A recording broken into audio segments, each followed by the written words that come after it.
Mind ورز میں خوش آمدید۔ یہ وہ جگہ ہے جہاں ہم انسان کے دماغ، جذبات اور کائنات کے رازوں کو ایک صاف، سادہ اور دلکش انداز میں سمجھتے ہیں۔ یہاں ہر بات علم بھی ہے، حیرت بھی، اور سوچنے کا ایک نیا راستہ بھی۔ اگر آپ جاننا چاہتے ہیں کہ ہم کیوں سوچتے ہیں، کیسے محسوس کرتے ہیں اور زندگی دراصل کن اصولوں پر چلتی ہے، تو آپ بالکل صحیح جگہ پر آئے ہیں۔ ہمارے ذہنی سفر میں شامل ہوں اور خود کو ایک نئی نظر سے دیکھنا سیکھیں۔ لہٰذا ہمارے ساتھ جڑنے کے لیے اس چینل کو سبسکرائب کریں۔ آج ہم ایک ایسے سوال کی گہرائی میں اتریں گے جو شاید ہم سب نے کبھی نہ کبھی خود سے پوچھا ہے۔ اور وہ سوال کیا ہے؟ سوال یہ ہے کہ ہم اکثر اپنے ہی راستے کی سب سے بڑی رکاوٹ کیوں بن جاتے ہیں؟ مطلب ہم جانتے ہیں کہ ہمیں کیا کرنا چاہیے، لیکن پھر بھی ہم وہ کام کرتے ہیں جو ہمیں پیچھے دھکیل دیتا ہے۔ صحیح۔ آج ہم اسی مما کو بریانا ہیسٹ کی مشہور کتاب دی ماؤنٹین از یو کی مدد سے سمجھنے کی کوشش کریں گے۔ ہمارا مشن کہہ لیں کہ ایک جاسوس کی طرح اپنے ذہن کے ان حصوں کی تفتیش کرنا ہے جو ہمارے خلاف کام کرتے ہیں، اور یہ سمجھنا ہے کہ ہمارا سب سے بڑا دشمن جو اکثر ہم خود ہوتے ہیں، وہ اصل میں چاہتا کیا ہے۔ بالکل۔ اور یہی اس کتاب کا سب سے دلچسپ پہلو ہے نا؟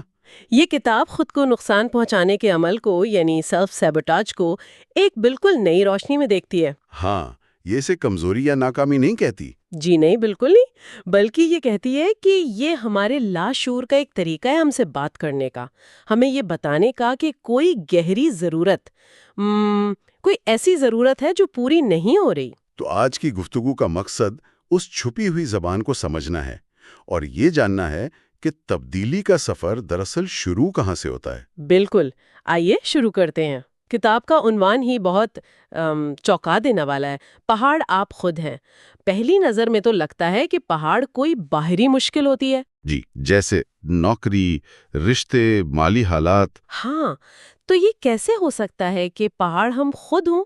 یہ بات سمجھنا تھوڑا مشکل ہے۔ یہ ایک بہت گہرا نقطہ ہے اور کتاب اسی سے شروع ہوتی ہے۔ دیکھیں، مصنفہ کا کہنا ہے کہ یہ پہاڑ ہمارے اندر دو بہت طاقتور لیکن مخالف سمت میں چلنے والی قوتوں کے ٹکراؤ سے بنتا ہے۔ اچھا، دو قوتیں ہمارے اندر؟ جی، ایک طرف ہمارا شعور ہے، ہمارا جاگتا ہوا ذہن، جو کہتا ہے کہ مجھے ترقی چاہیے، مجھے ایک بہتر رشتہ چاہیے، مجھے صحت مند ہونا ہے، جو ہم سب چاہتے ہیں۔ ظاہر ہے۔ اور دوسری طرف ہمارا لاشعور ہے، ہمارے تجربات، خوف اور عقائد کا وہ گہرا سمندر جو خاموشی سے بریک لگا رہا ہوتا ہے۔ اور سب سے پریشان کن بات یہ ہے کہ ہمیں پتہ بھی نہیں ہوتا کہ یہ بریک کیوں لگ رہا ہے۔ بالکل، ایک حصہ آگے جانا چاہتا ہے اور دوسرا پیچھے کھینچ رہا ہے، اور اس کشمکش میں ہم ایک ہی جگہ پھنس کر رہ جاتے ہیں۔ یہ تو بالکل ایسا ہی محسوس ہوتا ہے جیسے کیچڑ میں گاڑی چلانے کی کوشش کی جا رہی ہو، پہیے گھوم رہے لیکن گاڑی آگے نہیں بڑھ رہی۔ کیا خوب مثال دی ہے۔ اور مصنفہ اس صورتحال کو سمجھانے کے لیے فطرت کی ایک مثال دیتی ہیں۔ وہ کہتی ہیں کہ جنگل میں جب آگ لگتی ہے تو یہ بظاہر تباہی لگتی ہے، بہت بڑی تباہی۔ لیکن در حقیقت یہ ماحول کے لیے ضروری ہے۔ یہ پرانے مردہ درختوں کو صاف کرتی ہے اور کچھ ایسے بیجوں کو پھوٹنے کا موقع دیتی ہے جنہیں اگنے کے لیے شدید گرمی کی ضرورت ہوتی ہے۔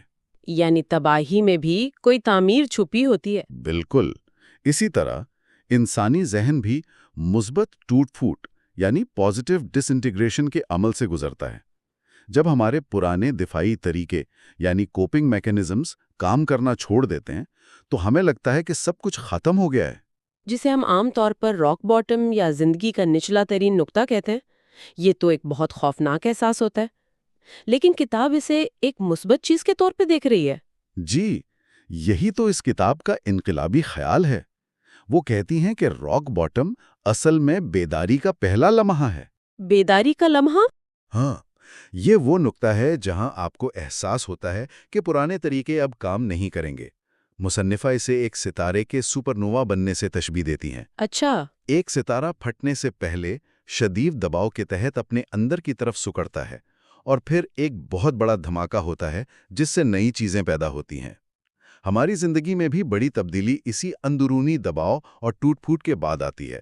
تو یہ بات تو بہت گہری ہے کہ آپ کے سامنے پہاڑ کا ہونا اس بات کی علامت نہیں کہ آپ میں کوئی بنیادی خرابی ہے۔ نہیں، بالکل نہیں۔ بلکہ یہ اس بات کی علامت ہے کہ آپ بڑھنے کے لیے، گرو کرنے کے لیے تیار ہیں۔ بالکل، فطرت میں کوئی بھی چیز مکمل نہیں ہے، اور یہی نامکملیت ہی ترقی کی گنجائش پیدا کرتی ہے۔ کتاب اس بات پر بہت زور دیتی ہے کہ یہ پہاڑ کوئی بیرونی چیلنج نہیں ہے جسے آپ نے فتح کرنا ہے۔ تو پھر یہ کیا ہے؟ یہ آپ کے اندر کی وہ غیر مستحکم بنیاد ہے جس پر آپ نے اپنی پوری زندگی کی عمارت کھڑی کر رکھی ہے، اور جب بنیاد کمزور ہو تو عمارت چاہے جتنی بھی خوبصورت ہو، وہ آخر کار لرزنے لگتی ہے۔ اور یہ بنیاد کس چیز سے بنی ہے؟ یہ ہمارے برسوں کے جمع شدہ چھوٹے صدموں، لاشعوری عقائد اور پرانی عادتوں کا مجموعہ ہے۔ تو جب کوئی مسئلہ بار بار زندگی میں واپس آئے، چاہے وہ خراب رشتوں کی صورت میں ہو یا کریئر میں ناکامی کی، تو کتاب کے مطابق ہمیں باہر نہیں، اپنے اندر جھانکنا چاہیے۔ اپنے اندر جھانکنا چاہیے۔ جی، مصنفہ کہتی ہیں کہ جب کوئی مسئلہ دائمی ہو تو ہم زندگی کی حقیقت کا نہیں بلکہ اپنی حقیقت کا سامنا کر رہے ہوتے ہیں، اور یہی وہ لمحہ ہے جب تبدیلی ناگزیر ہو جاتی ہے۔ کیوں؟ اس لمحے میں ایسا کیا خاص ہے؟ خاص یہ ہے کہ آپ کا پرانا وجود، آپ کی پرانی شخصیت اس نئی زندگی کا بوجھ نہیں اٹھا سکتی جسے آپ پانے کی کوشش کر رہے ہیں۔ یہ خود کو نئے سرے سے تعمیر کرنے کا وقت ہے۔ تو آخر میں آپ کو پہاڑ پر نہیں بلکہ خود پر عبور حاصل کرنا ہے۔ بالکل، you have to master yourself, not the mountain. یہ پہاڑ والی بات تو بہت گہری ہے کہ اصل مسئلہ ہمارے اندر ہے، لیکن یہ مسئلہ روزمرہ کی زندگی میں نظر کیسے آتا ہے؟ میرا خیال ہے کتاب کا پہلا باب اسی پر بات کرتا ہے نا؟ جی، یعنی خود کو نقصان پہنچانے یا سیلف سیبوٹاج کے عمل پر۔ یہ ایک ایسا لفظ ہے جسے ہم اکثر سنتے ہیں، اور عموماً اسے خود سے نفرت یا کمزوری کی علامت سمجھا جاتا ہے۔ اور یہی اس کتاب کا سب سے بڑا آہا مومنٹ ہے۔ ہم اکثر سیلف سیبوٹاج کو اپنی کمزوری یا ناکامی سمجھتے ہیں، لیکن مصنفہ کہتی ہیں کہ یہ بالکل الٹ ہے۔ الٹ کیسے؟ یہ دراصل ہمارا ذہن ہے جو کسی گہری چھپی ہوئی ضرورت کو پورا کرنے کی کوشش کر رہا ہے۔ یہ کوئی غلطی نہیں، یہ ایک کہہ لیں کہ ایک ناقص حل ہے۔ ایک ناقص حل؟ جی، یہ ایک دفاعی طریقہ کار ہے جو ہمیں کسی بڑے سمجھے جانے والے درد سے بچانے کے لیے کام کر رہا ہوتا ہے۔ ایک منٹ، تو آپ کہہ رہے ہیں کہ جب کوئی شخص اپنے سب سے اہم انٹرویو سے پہلے پوری رات جاگ کر گزارتا ہے یا ایک اچھے بھلے رشتے کو خود ہی خراب کر دیتا ہے، تو وہ لاشعوری طور پر کسی ضرورت کو پورا کر رہا ہے؟ یہ بات کچھ ہضم نہیں ہوئی۔ بظاہر یہ غیر منطقی لگتا ہے، لیکن آئیے اسے کھولتے ہیں۔ کتاب مثال دیتی ہے کہ ہم رشتوں کو اس لیے خراب کرتے ہیں کیونکہ شاید ہمیں تنہا رہ جانے کا گہرا خوف ہوتا ہے۔ اچھا۔ اور رشتہ ختم کر کے ہم اس خوف پر قابو پانے کا ایک غلط طریقہ اختیار کرتے ہیں، مطلب کوئی مجھے چھوڑے اس سے پہلے میں اسے چھوڑ دوں۔ صحیح، یہ تو بہت عام ہے ویسے۔ جی، یا ہم کامیابی کو اس لیے خراب کرتے ہیں کیونکہ شاید لاشعوری طور پر ہمیں لگتا ہے کہ کامیابی ہمیں اپنے خاندان یا دوستوں سے دور کر دے گی، اور تعلقات کی ضرورت کامیابی کی ضرورت پر حاوی ہو جاتی ہے۔ تو یہ رویہ وقتی طور پر اس گہرے خوف سے سکون تو دیتا ہے، لیکن اصل مسئلہ وہیں کا وہیں رہتا ہے۔ یہ ایک شارٹ کٹ ہے جو ہمیں منزل سے مزید دور لے جاتا ہے۔ اچھا، تو کتاب اس کی جڑوں کے بارے میں کیا کہتی ہے؟ یہ رویے آتے کہاں سے ہیں؟ کتاب کے مطابق اس کی بنیاد اکثر ہمارے غیر منطقی خوف ہوتے ہیں۔ یہ ایسے خوف ہیں جو ہمارے ماضی کے تجربات اور پرانے غیر جانچ شدہ عقائد پر مبنی ہوتے ہیں۔ کوئی مثال ہے اس کی؟ کتاب ایک بہترین مثال دیتی ہے۔ فرض کریں کسی کو گاڑی میں مسافر کے طور پر بیٹھنے سے خوف آتا ہے۔ سطح پر تو یہ صرف ایک ڈر لگتا ہے، ہاں، ایک فوبیا جیسا۔ لیکن گہرائی میں یہ شاید کنٹرول کھونے کا خوف ہو، یا اپنی زندگی کی ڈرائیونگ سیٹ پر کسی اور کو بٹھانے کا خوف ہو۔ یہ زندگی میں آگے بڑھنے کے استعارے کا خوف بھی ہو سکتا ہے۔ اور اگر وہ شخص صرف گاڑی میں بیٹھنے کے خوف کا علاج کرواتا رہے تو اصل مسئلہ کبھی حل نہیں ہوگا، کیونکہ اصل مسئلہ تو کنٹرول کھونے کا ہے۔ بالکل، یہ تو ایسا ہی ہے جیسے آپ زخم کو صاف کیے بغیر اس پر بار بار پٹی باندھتے رہیں۔ صحیح۔ اور اس کی ایک اور بہت بڑی وجہ لاشعوری منفی وابستگیاں ہیں۔ منفی وابستگیاں؟ اس کا کیا مطلب ہے؟ اس کو سمجھنے کا ایک آسان طریقہ ہمارے پیسے کے ساتھ تعلق کو دیکھنا ہے۔ فرض کریں کسی کے بچپن میں ہر وقت پیسوں پر لڑائی ہوتی تھی، تو ان کے ذہن میں دولت کا تصور لڑائی اور پریشانی سے جڑ جاتا ہے۔ ٹھیک ہے۔ اب شعوری طور پر تو وہ کامیاب ہونا چاہتے ہیں، لیکن لاشعوری طور پر ان کا ذہن اس پریشانی سے دور رکھنے کے لیے کامیابی کے راستے میں رکاوٹیں کھڑی کرے گا۔ تو وہ اچھی نوکری کے مواقع گما دیں گے یا پیسے آتے ہی اسے فضول خرچ کر دیں گے؟ جی بالکل یہی کریں گے۔ کتاب میں ایک اور بڑی حیران کن بات خوشی کے بارے میں کی گئی ہے۔ ہم سب خوشی چاہتے ہیں، لیکن کیا ایسا ہو سکتا ہے کہ ہم خود ہی اپنی خوشی کی ایک حد مقرر کر دیں، جسے کتاب میں اپر لمٹ کہا گیا ہے؟ یہ تصور کیا ہے؟ یہ ایک بہت دلچسپ تصور ہے۔ دیکھیں، انسان فطری طور پر نامعلوم چیزوں سے گھبراتا ہے، چاہے وہ چیزیں بہتر ہی کیوں نہ ہوں۔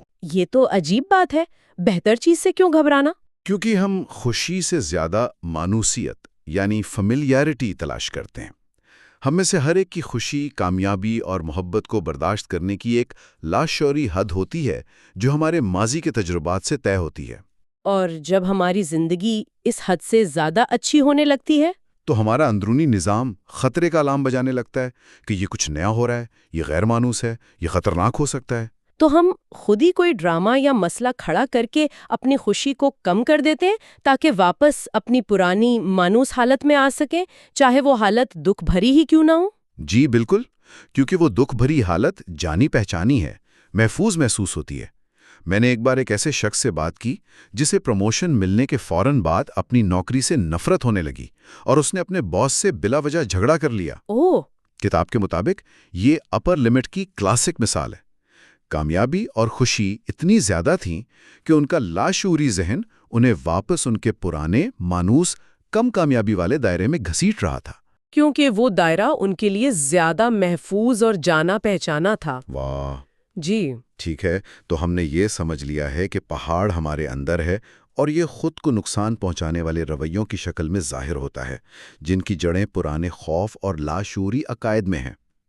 یہ سب جاننا بہت اہم ہے، لیکن تھوڑا مایوس کن بھی ہے۔ مایوس کن کیوں؟ کیونکہ یہ سب اتنا گہرا اور لاشعوری ہے۔ تو اس سب سے نکلنے کا راستہ کیا ہے؟ کتاب کے مطابق پہلا قدم کیا ہونا چاہیے؟ مصنفہ کے مطابق پہلا قدم لامتناہی مثبت ایفرمیشنز دہرانا نہیں ہے، بلکہ اس کے بالکل برعکس ہے۔ برعکس؟ وہ کیا ہے؟ مکمل اور صفاقانہ ایمانداری۔ تبدیلی کا سفر انکار کی حالت سے نکل کر مکمل ذمہ داری قبول کرنے سے شروع ہوتا ہے۔ یعنی سچ کا سامنا کرنا؟ جی، کتاب کہتی ہے کہ خود سے محبت کا سب سے بڑا عمل ایک ایسی زندگی کو قبول کرنے سے انکار کرنا ہے جس سے آپ ناخوش ہیں، یہ کہنا کہ بس اب اور نہیں۔ اس کے لیے کتاب ایک بہت عملی لیکن مشکل مشق تجویز کرتی ہے۔ وہ کہتی ہیں کہ کاغذ پر وہ سب کچھ لکھیں جس سے آپ اپنی زندگی میں ناخوش ہیں۔ ہاں، اپنے مسائل کو پوری وضاحت اور تفصیل سے لکھیں، بغیر کسی بہانے یا کسی اور پر الزام لگائے۔ یہ تو بہت ہمت کا کام ہے۔ یہ آئینے میں دیکھ کر نظریں نہ چرانے کے مترادف ہے۔ یہ باقی ہمت کا کام ہے، لیکن یہ ضروری ہے۔ یہ مشق انکار کی اس دھند کو چھانٹ دیتی ہے جس میں ہم اکثر رہتے ہیں۔ جب آپ اپنے مسائل کو صاف صاف لکھا ہوا دیکھتے ہیں تو آپ کے سامنے دو ہی راستے بچتے ہیں۔ اور وہ کیا ہے؟ یا تو آپ اپنی موجودہ حالت سے سمجھوتا کر لیں اور اسے قبول کر لیں، یا پھر اسے بدلنے کا پختہ عہد کریں۔ کوئی تیسرا راستہ نہیں ہوتا۔ اور یہی وہ لمحہ ہے جسے ہم راک باٹم کہتے ہیں۔ یہ کوئی واقعہ نہیں بلکہ ایک فیصلہ ہے۔ بالکل، یہ وہ لمحہ ہے جب آپ فیصلہ کرتے ہیں کہ میں دوبارہ کبھی ایسا محسوس نہیں کرنا چاہتا۔ راشی غیر متعلقہ ہو جاتی ہے۔ آپ کو احساس ہوتا ہے کہ مسئلہ دنیا کا نہیں، باس کا نہیں یا حالات کا نہیں، بلکہ آپ کا اپنا ہے۔ یہ ایک بہت طاقتور احساس ہے۔ طاقتور کیسے؟ یہ تو بہت بھاری احساس بھی ہو سکتا ہے۔ بہت زیادہ طاقتور، کیونکہ جب آپ یہ مان لیتے ہیں کہ مسئلہ آپ کا ہے تو آپ یہ بھی مان لیتے ہیں کہ اس کا حل بھی آپ کے پاس ہی ہے۔ آپ اختیار واپس اپنے ہاتھ میں لے لیتے ہیں۔ صحیح، یہ بات تو ٹھیک ہے۔ آخر میں کتاب ایک بڑی تبدیلی کے لیے تیاری کی بات کرتی ہے۔ اس میں ایک بہت ہی طاقتور جملہ ہے، آپ کی نئی زندگی کی قیمت آپ کی پرانی زندگی ہوگی۔ اس کا کیا مطلب ہے؟ یہ سننے میں بہت بڑا لگتا ہے۔ اس کا مطلب ہے کہ حقیقی تبدیلی مفت میں نہیں آتی، اس کی قیمت چکانی پڑتی ہے۔ اور وہ قیمت کیا ہے؟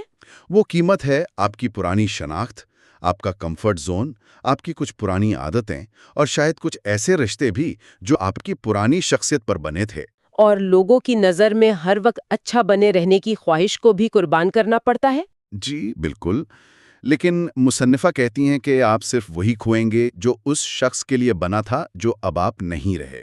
اچھا، تو یہ صرف عادتیں بدلنے کی بات نہیں بلکہ اپنی پوری پرانی شناخت کو خیر بات کہنے کی بات ہے۔ یہ تو بہت بڑا قدم ہے۔ یہ سب سے بڑا قدم ہے، اور اپنی اسی پرانی زندگی اور پرانی شناخت سے جڑے رہنا ہی خود کو نقصان پہنچانے کا پہلا اور آخری عمل ہے۔ تو اسے چھوڑنے کے لیے خود کو ذہنی طور پر تیار کرنا ہی حقیقی تبدیلی کی طرف پہلا اور سب سے اہم قدم ہے۔ یہ تسلیم کرنا کہ جس کشتی میں آپ اب تک سفر کر رہے تھے وہ آپ کو آپ کی نئی منزل تک نہیں لے جا سکتی۔ تو آج کی ہماری گفتگو کا خلاصہ یہ ہے کہ ہمارے راستے کا پہاڑ کوئی بیرونی رکاوٹ نہیں بلکہ ہمارے اندرونی تضادات، خوف اور لاشعوری عقائد کا نتیجہ ہے۔ جی، اور خود کو نقصان پہنچانے کا عمل جسے ہم کمزوری سمجھتے ہیں دراصل کسی گہری ضرورت کو پورا کرنے کی ایک غلط کوشش ہے۔ اور تبدیلی کا سفر مثبت سوچ سے نہیں بلکہ اپنی حقیقت کا بہادری سے سامنا کرنے اور پرانی زندگی کو الوداع کہنے کے فیصلے سے شروع ہوتا ہے۔ بالکل، اور اس گفتگو کے بعد سننے والوں کے لیے ایک سوچ یہ ہے کہ وہ اپنی زندگی کے کسی ایسے دائمی مسئلے پر غور کریں جو بار بار سامنے آتا ہے۔ ٹھیک ہے۔ کتاب کی روشنی میں سوچیں، یہ مسئلہ بظاہر جو بھی نظر آتا ہے یہ دراصل آپ کو کس بڑے خوف سے بچا رہا ہے یا آپ کی کون سی چھپی ہوئی لاشعوری ضرورت کو پورا کر رہا ہے۔ اس کا جواب شاید بہت کچھ واضح کر دے۔ امید تو یہی ہے۔ اگلے حصے میں یعنی پارٹ 2 میں ہم سیلف سیبوٹاج کی مختلف اقسام، ہمارے جذباتی ذہانت کے کردار اور ان رکاوٹوں سے نکلنے کے عملی طریقوں پر مزید گہرائی سے بات کریں گے۔ بریانا ویسٹ کی کتاب دی ماؤنٹین از یو پر ہماری گفتگو کے دوسرے حصے میں آپ کا استقبال ہے۔ پچھلی بار ہم نے اس بنیادی خیال پر بات کی تھی کہ ہماری زندگی کا جو سب سے بڑا پہاڑ ہے یعنی سب سے بڑی رکاوٹ وہ دراصل وہ ہماری اپنی ذات کے اندر ہی ہے۔ بالکل، اور آج ہم اسی سلسلے کو آگے بڑھائیں گے اور باب 2 کا گہرائی سے جائزہ لیں گے، اور اس باب کا عنوان ہی کچھ ایسا ہے جو سننے والے کو ایک دم چونکا دیتا ہے۔ اچھا، کیا عنوان ہے؟ عنوان ہے خود تخریب کاری جیسی کوئی چیز نہیں ہوتی۔ ایک منٹ، کیا خود تخریب کاری جیسی کوئی چیز نہیں ہوتی؟ یہ تو بہت عجیب بات ہے۔ ہم سب نے اپنی زندگی میں کبھی نہ کبھی تو یہ محسوس کیا ہے کہ ہم خود ہی اپنے راستے میں کھڑے ہیں، تو پھر اس دعوے کا کیا مطلب ہے کہ ایسی کوئی چیز ہے ہی نہیں؟ کہ جسے ہم خود تخریب کاری یا سیلف سیبوٹاج سمجھتے ہیں وہ اصل میں وہ نہیں ہے جو نظر آتا ہے۔ عام طور پر ہم کیا سوچتے ہیں؟ یہی کہ یہ خود سے نفرت ہے یا شاید ہماری قوت ارادی میں کوئی کمی ہے۔ جی بالکل یہی سوچتے ہیں کہ میں کمزور ہوں یا مجھ میں ہمت نہیں ہے۔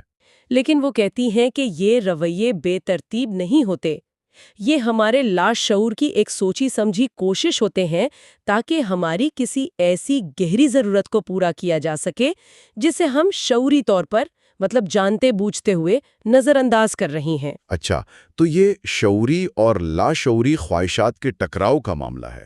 یعنی ایک طرف ہم کہتے ہیں کہ ہمیں مثال کے طور پر کامیابی چاہیے، جی، لیکن اندر ہی اندر کوئی اور خواہش ہمیں پیچھے کھینچ رہی ہوتی ہے۔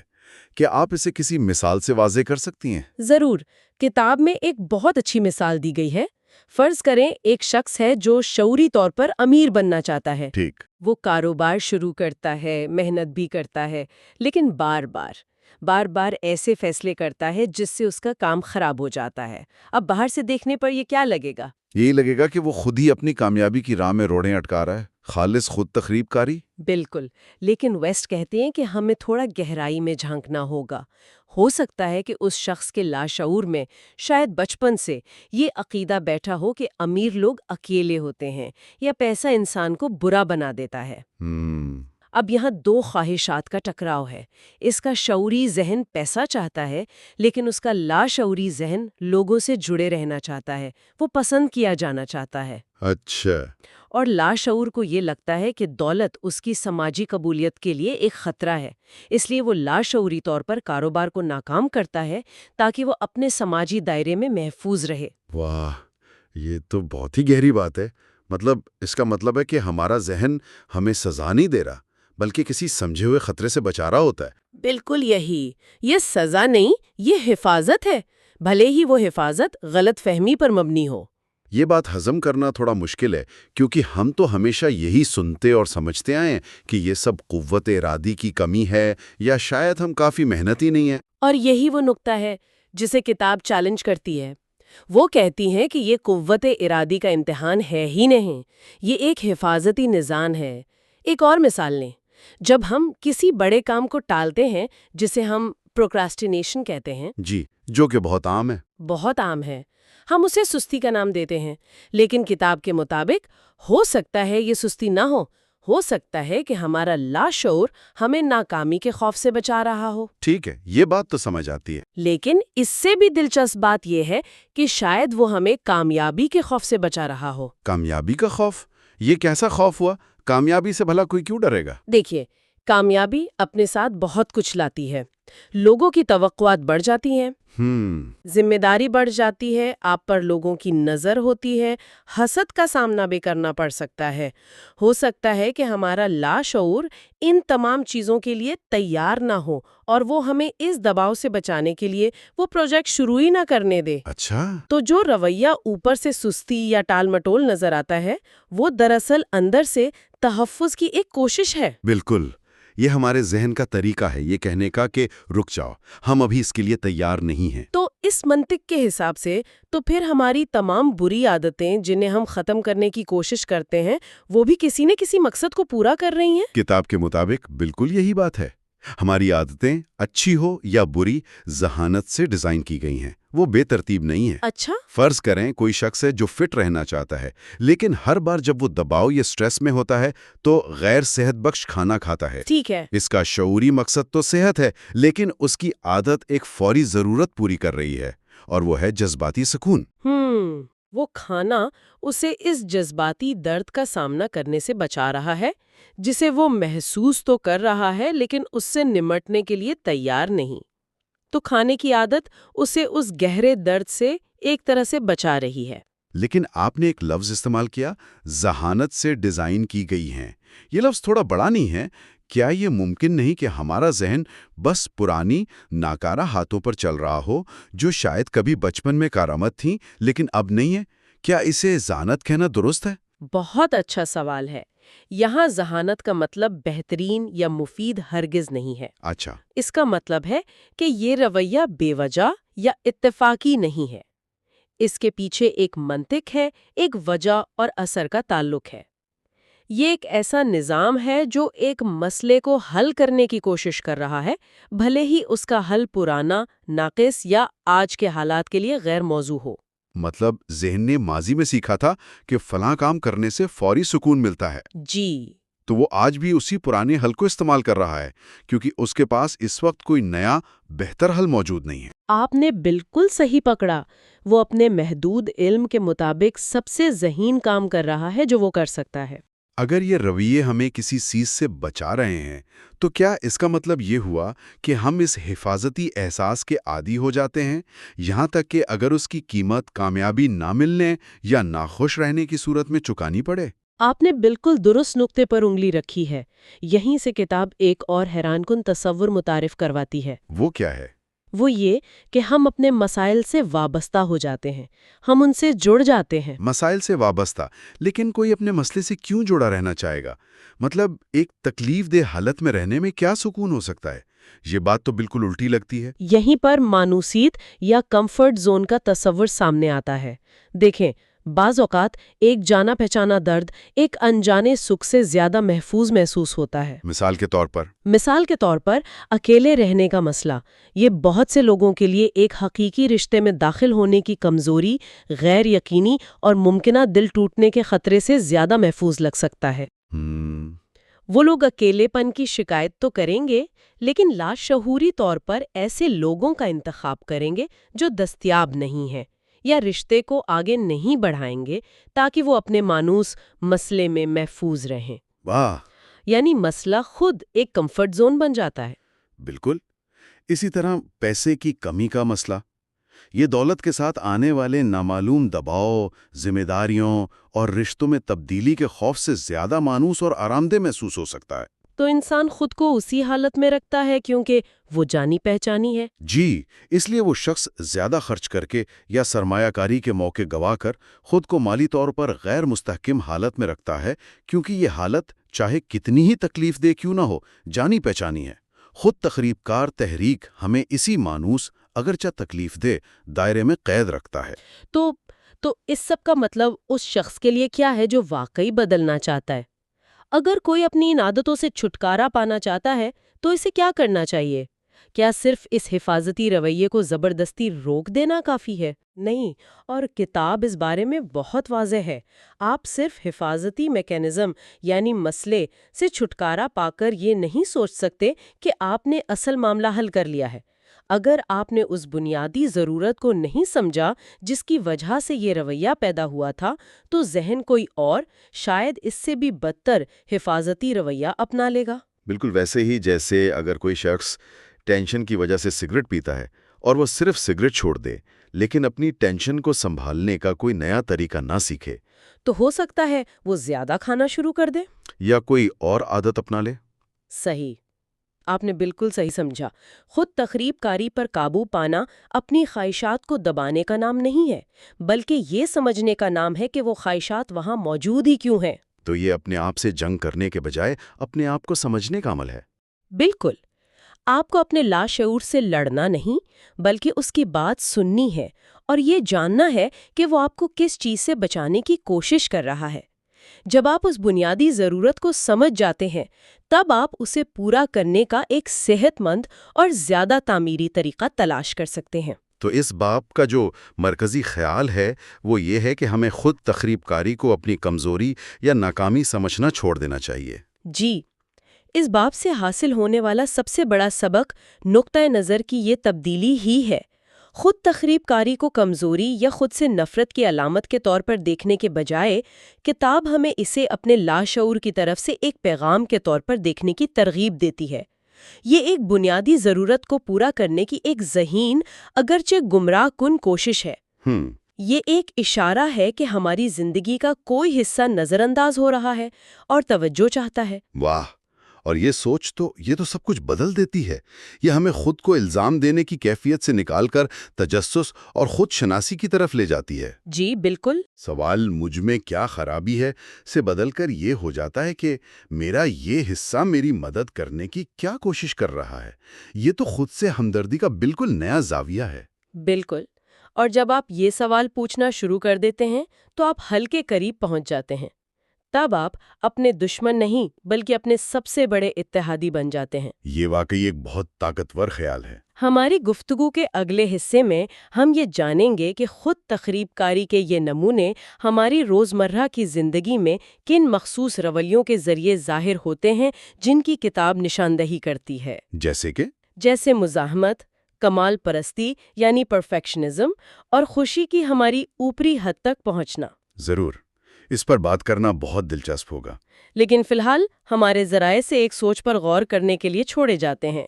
اگر آپ کی زندگی کا سب سے مستقل اور پرانا مسئلہ دراصل آپ کی ایک گہری غیر تسلیم شدہ ضرورت کا حل ہے، تو وہ ضرورت کیا ہو سکتی ہے؟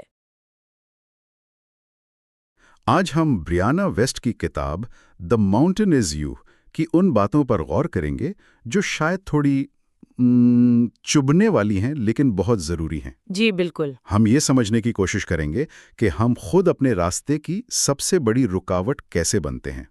آج کا موضوع ہے خود تخریبی یا سیلف سیبوٹاج عملی زندگی میں دکھتا کیسا ہے۔ اور یہ پہچاننا اس لیے بھی ضروری ہے کیونکہ یہ رویے اکثر ہمارے اندر چھپے ہوئے کسی جاسوس کی طرح کام کرتے ہیں۔ اچھا۔ ہم انہیں اپنی شخصیت کا حصہ سمجھ رہے ہوتے ہیں، جبکہ در حقیقت یہ وہ طریقے ہیں جن سے ہمارا ذہن ہمیں آگے بڑھنے سے روک رہا ہوتا ہے۔ تو یہ محض بری عادتیں نہیں ہیں؟ بالکل نہیں، یہ گہرے مسائل کی علامت ہیں۔ تو آئیے اس چھپے ہوئے جاسوس کے سب سے عام اور طاقتور ہتھیار سے شروع کرتے ہیں، جس سے کتاب مزاحمت یا ریزسٹنس کہتی ہے۔ جی۔ کتاب میں ایک بہت ہی حیران کن بات لکھی ہے کہ مزاحمت اکثر تب پیدا ہوتی ہے جب ہماری زندگی میں سب کچھ ٹھیک چل رہا ہوتا ہے، نہ کہ جب کچھ غلط ہو۔ یہ بات ہضم کرنا تھوڑا مشکل ہے نا؟ بالکل، یہ واقعی ایک بنیادی نفسیاتی تضاد ہے۔ ہم سوچتے ہیں کہ ہم صرف مشکل وقت میں چیزوں کو ٹالتے ہیں، ہاں، لیکن کتاب کہتی ہے کہ سب سے شدت مزاحمت تب ہوتی ہے جب ہم کوئی نیا بڑا پروجیکٹ شروع کرنے والے ہوں، کسی صحت مند رشتے میں داخل ہو رہے ہوں۔ یا کوئی ایسا خیال ذہن میں آئے جو زندگی بدل سکتا ہو۔ بالکل، یہ ہمارے ذہن کا ایک طرح کا آپ کہہ لیں کہ ایمرجنسی بریک سسٹم ہے۔ اوکے، وہ کہتا ہے رکو، یہ کچھ نیا اور اہم ہے، کیا یہ واقعی محفوظ ہے؟ اچھا، تو یہ لاشعوری طور پر ہمیں ممکنہ ناکامی یا دل ٹوٹنے یا شرمندگی سے بچانے کی ایک بھونڈی کوشش ہے؟ جی بالکل، ایک بھونڈی کوشش۔ یعنی یہ ایک حفاظتی نظام ہے جو غلط وقت پر کام کرنا شروع کر دیتا ہے۔ تو جب ہم اس کے خلاف زبردستی لڑنے کی کوشش کرتے ہیں تو کیا ہوتا ہے؟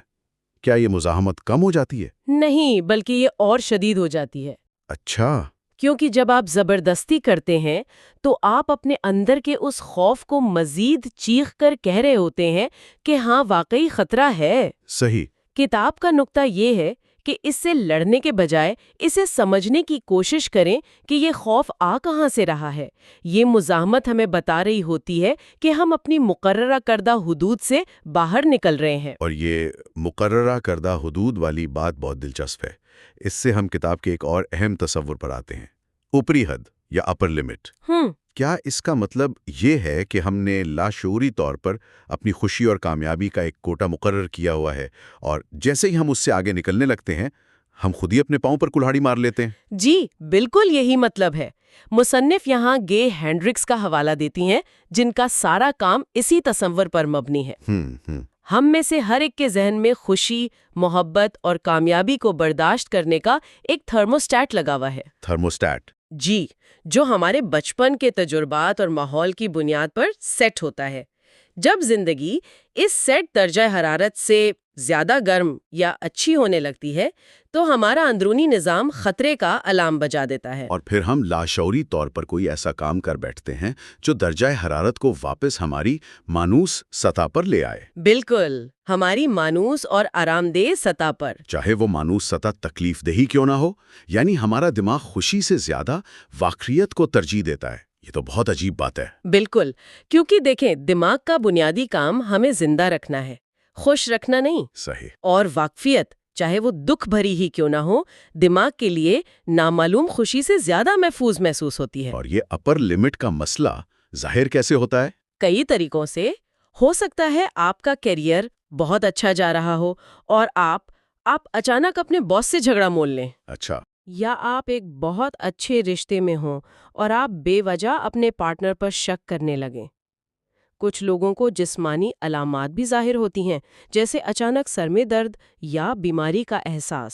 تاکہ وہ اس بڑی میٹنگ یا خوشی کے موقع سے بچ سکیں۔ جی، یہ تو ایسا ہے جیسے ہم خوشی سے الرجک ہوں۔ ایک طرح سے کہہ سکتی ہیں۔ اگر ہم اس اپر لمٹ کو عبور کرنے سے اتنا ہی ڈرتے ہیں تو اس سے بچنے کا ایک طریقہ یہ بھی تو ہو سکتا ہے کہ ہم کبھی کسی چیز کو اتنا بڑھنے ہی نہ دیں کہ وہ ہماری حد کو چھو سکے۔ بالکل۔ یہ مجھے کتاب کے اگلے نقطے پر لاتا ہے، جڑ سے اکھاڑنا یا اپروٹنگ۔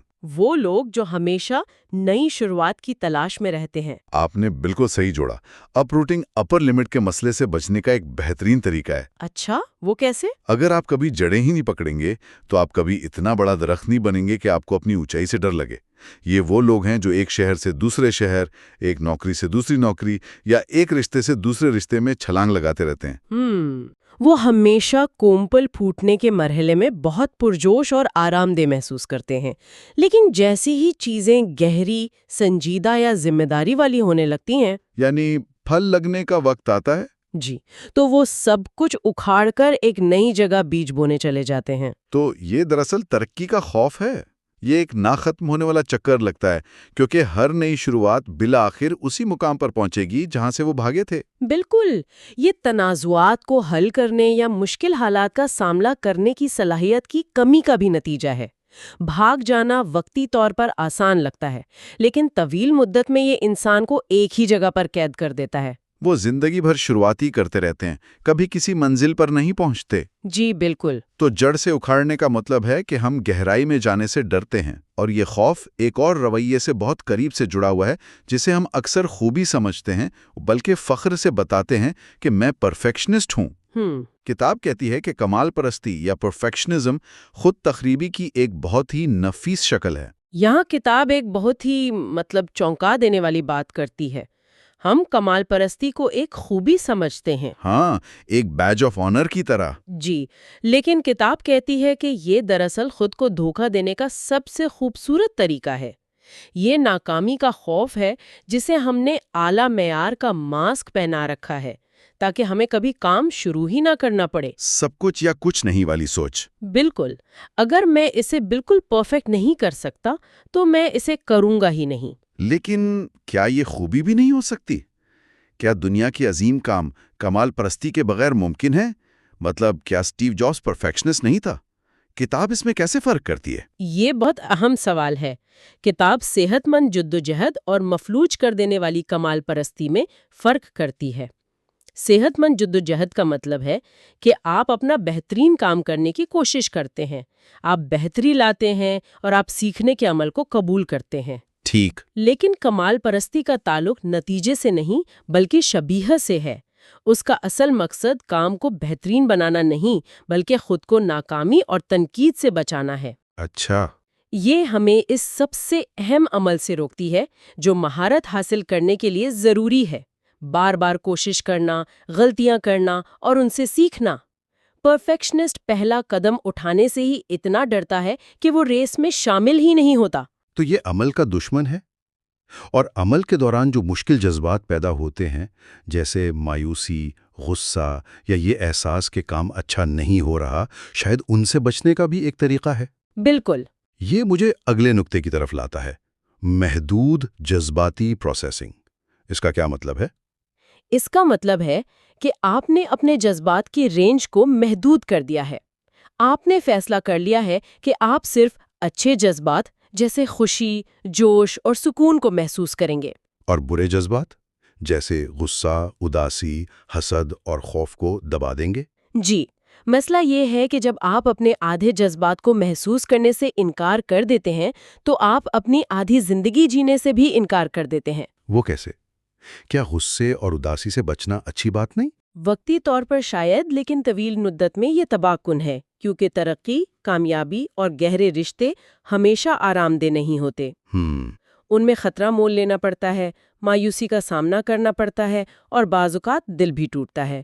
اگر آپ ان جذبات کو محسوس کرنے یا ان پر کارروائی کرنے کے لیے تیار نہیں ہیں تو آپ لاشعوری طور پر ان تمام حالات سے بچنا شروع کر دیں گے۔ یعنی آپ وہ نوکری نہیں لیں گے جس میں ناکامی کا خطرہ ہو، آپ اس رشتے میں گہرائی تک نہیں جائیں گے جس میں دل ٹوٹنے کا امکان ہو، آپ وہ کاروبار شروع نہیں کریں گے جس میں غیر یقینی صورتحال ہو، آپ اپنی زندگی کو ایک چھوٹے سے محفوظ لیکن بے رنگ دائرے میں قید کر لیتے ہیں۔ تو اگر ہم ان مشکل جذبات سے بچ رہے ہیں تو ہمیں اپنے آپ کو کوئی کہانی تو سنانی پڑے گی کہ ہم آگے کیوں نہیں بڑھ رہے ہیں۔ جی، اور میرے خیال میں یہیں پر جواز اور بہانے والا نقطہ آتا ہے۔ ہم سب یہ کرتے ہیں نا، میرے پاس وقت نہیں تھا، ابھی صحیح وقت نہیں ہے، لوگ مجھے سپورٹ نہیں کرتے۔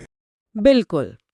کتاب یہاں ایک سخت سچائی بیان کرتی ہے، زندگی کو آپ کے ارادوں سے نہیں بلکہ آپ کے نتائج سے ماپا جاتا ہے۔ یہ تو سخت ہے۔ جب آپ بہانے بناتے ہیں تو آپ دراصل کامیابی کی جگہ اس بہانے کو رکھ کر خود کو وقتی طور پر مطمئن کر رہے ہوتے ہیں۔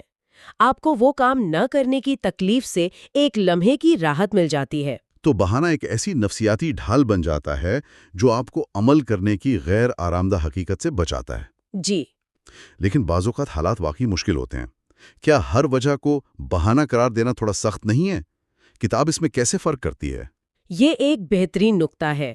کتاب یہ نہیں کہتی کہ حقیقی رکاوٹیں موجود نہیں ہیں، فرق نیت میں ہے۔ نیت میں؟ کیا آپ اس وجہ کو ایک مسئلے کے طور پر دیکھ رہی ہیں جسے حل کرنا ہے، یا ایک حتمی سچائی کے طور پر جسے قبول کر کے رک جانا ہے؟ اچھا، کوئی مثال؟ اگر آپ کہتی ہیں میرے پاس پیسے نہیں ہیں اس لیے میں یہ کورس نہیں کر سکتی، یہ ایک بہانہ ہے۔ اگر آپ کہتی ہیں میرے پاس ابھی پیسے نہیں ہیں، مجھے یہ کورس کرنے کے لیے پیسے کمانے کا کوئی طریقہ ڈھونڈنا ہوگا، یہ ایک مسئلے کو حل کرنے کی کوشش ہے۔ صحیح، پہلا آپ کو روکتا ہے، دوسرا آپ کو راستہ تلاش کرنے پر مجبور کرتا ہے۔ بالکل۔ یہ بہت واضح فرق ہے۔ یہ سارے نفسیاتی نمونے بہت اندرونی ہیں، لیکن کتاب ایک ایسے نقطے پر بات ختم کرتی ہے جو بہت ظاہری اور عملی ہے: بے ترتیبی یا ڈس آرگنائزیشن۔ جی۔ یہ سن کر مجھے اپنے ڈیسک کی فکر ہونے لگی ہے، جو اکثر فائلوں کے ڈھیر تلے دبا رہتا ہے۔ کیا میں لاشعوری طور پر اپنے اصل کام سے بھاگ رہا ہوں؟ شاید آپ اکیلے نہیں ہیں۔ کتاب کا نظریہ یہ ہے کہ بے ترتیبی محض سستی یا لاپرواہی نہیں ہے، یہ ایک نفسیاتی دفاعی نظام ہے۔ دفاعی نظام؟ جب ہمارا ماحول، ہمارا کمرہ یا ہماری میز بے ترتیب اور افراتفری کا شکار ہوتی ہے تو یہ ہمیں ایک مستقل بہانہ فراہم کرتی ہے۔ ایک صاف اور منظم جگہ ہمیں ان کاموں کا سامنا کرنے پر مجبور کرتی ہے جنہیں ہم ٹال رہے ہوتے ہیں۔ وہاں کوئی خلفشار نہیں ہوتا، کوئی بہانہ نہیں بچتا۔ یعنی بے ترتیبی ہمیں ہمیشہ اپنے اصل کام سے چند قدم دور رکھتی ہے۔ میں یہ رپورٹ لکھنا شروع کروں گا، بس پہلے یہ میز صاف کر لوں، اور پھر وہ میز کبھی مکمل طور پہ صاف نہیں ہوتی۔ جی، یہ بہت چالاک طریقہ ہے۔ یہ تو بہت چالاکی ہے۔ بے ترتیبی ایک بفر زون بناتی ہے اس کام اور آپ کے درمیان جس سے آپ خوفزدہ ہیں۔ آپ ہمیشہ تیاری کے مرحلے میں رہتے ہیں اور کبھی عمل کے مرحلے تک نہیں پہنچتے۔ اور جب آپ اپنے ماحول کو منظم کرتے ہیں تو آپ لاشعوری طور پر اپنے دماغ کو یہ پیغام دے رہے ہوتے ہیں کہ اب کوئی بہانہ نہیں، اب کام کا وقت ہے۔ بالکل۔ تو آج ہم نے خود تخریبی کے کئی چہروں کو دیکھا، مزاحمت سے لے کر جو ہمیں اچھی چیزوں سے روکتی ہے، اپر لمٹ جو ہماری خوشی کی حد مقرر کرتی ہے، اور پھر بے ترتیبی جیسے عملی طریقے تک۔ جی، یہ سب ہمارے ذہن کے وہ طریقے ہیں جن سے وہ ہمیں نامعلوم خوشی کے خطرے سے بچا کر مانوس تکلیف میں محفوظ رکھنے کی کوشش کرتا ہے۔ اور سب سے اہم بات یہ یاد رکھنا ہے کہ یہ رویے اصل مسئلہ نہیں ہے، یہ علامات ہیں۔ ان کی تہہ میں ایک خوف، ایک ضرورت یا ایک پرانا زخم چھپا ہے جسے سمجھنے کی ضرورت ہے۔ تو ان رویوں سے لڑنے کے بجائے کتاب ہمیں یہ سمجھنے کی دعوت دیتی ہے کہ وہ ہمیں اپنے بارے میں کیا بتانے کی کوشش کر رہے ہیں۔ اور یہ ایک بہترین نقطہ ہے ہماری اگلی گفتگو کے لیے۔ اگلے حصے میں ہم یہ سمجھیں گے کہ ہمارے عقائد کے نظام اور ہماری شناخت ہمیں خود تخریبی کے ان چکروں میں کیسے پھنسائے رکھتی ہے۔ جی، یہ بہت اہم موضوع ہے۔ آج ہم بریانا ویسٹ کی کتاب "دی ماؤنٹین از یو" پر اپنی گفتگو کو آگے بڑھا رہے ہیں۔ یہ اس سیریز کا چوتھا حصہ ہے اور آج ہم خود تخریبی رویوں کی نفسیاتی گہرائیوں میں اتریں گے۔ جی بالکل۔ پچھلی بار ہم نے دیکھا کہ یہ رویے دکھتے کیسے ہیں، لیکن آج کا سوال یہ ہے کہ آخر ہم ایسا کرتے ہی کیوں ہیں؟ ہم ان بنیادی عقائد، خوف اور آپ کہہ سکتے ہیں ان جذبات کا جائزہ لیں گے جو لاشعوری طور پر ہمیں اپنی ہی راہ میں رکاوٹ بنا دیتے ہیں۔ اور آج کے موضوعات واقعی بہت گہرے ہیں۔ ہم دیکھیں گے کہ کس طرح ہمارے عقیدے ہماری حقیقت بناتے ہیں، پھر ناکامی اور یہ بہت دلچسپ ہے، کامیابی دونوں کا خوف کیسے کام کرتا ہے۔ صحیح۔ اور خوشی سے جڑا احساس جرم، تکبر اور دوسروں پر تنقید کرنے کے ہمارے اپنی زندگی پر کیا اثرات ہوتے ہیں۔ بالکل۔ اور کتاب کا مرکزی خیال یہی ہے کہ یہ سب الگ الگ چیزیں نہیں ہیں، یہ مل کر ایک ایسا چکر بناتی ہیں جس سے نکلنا بہت مشکل لگتا ہے۔ تو آج ہم اسی جال کی بناوٹ کو سمجھنے کی کوشش کریں گے تاکہ اسے توڑا جا سکے۔ چلیں پھر اس سب سے بنیادی خیال سے شروع کرتے ہیں۔ کتاب کہتی ہے آپ اپنی زندگی کے بارے میں جو یقین رکھتے ہیں وہی اپنی زندگی کی حقیقت بن جاتی ہے۔ اب یہ سننے میں تو بہت اچھا لگتا ہے، لیکن کیا یہ واقعی اتنا سیدھا ہے؟ کیا صرف سوچنے سے سب کچھ بدل جاتا ہے؟ دیکھیں، یہ ایک بہت اہم سوال ہے۔ مصنفہ کا نقطہ نظر یہ نہیں کہ آپ صرف مثبت سوچیں اور جادو ہو جائے گا، بلکہ وہ یہ کہہ رہی ہیں کہ ہمارے لاشعور میں جو گہرے عقائد بیٹھے ہیں وہ ہماری زندگی کا آپریٹنگ سسٹم ہے۔ وہ ہمارے ہر فیصلے کو، ہر رد عمل کو چلاتے ہیں، اکثر ہمیں پتہ بھی نہیں چلتا۔ اچھا۔ کتاب میں مالیات کی ایک بہت اچھی مثال ہے۔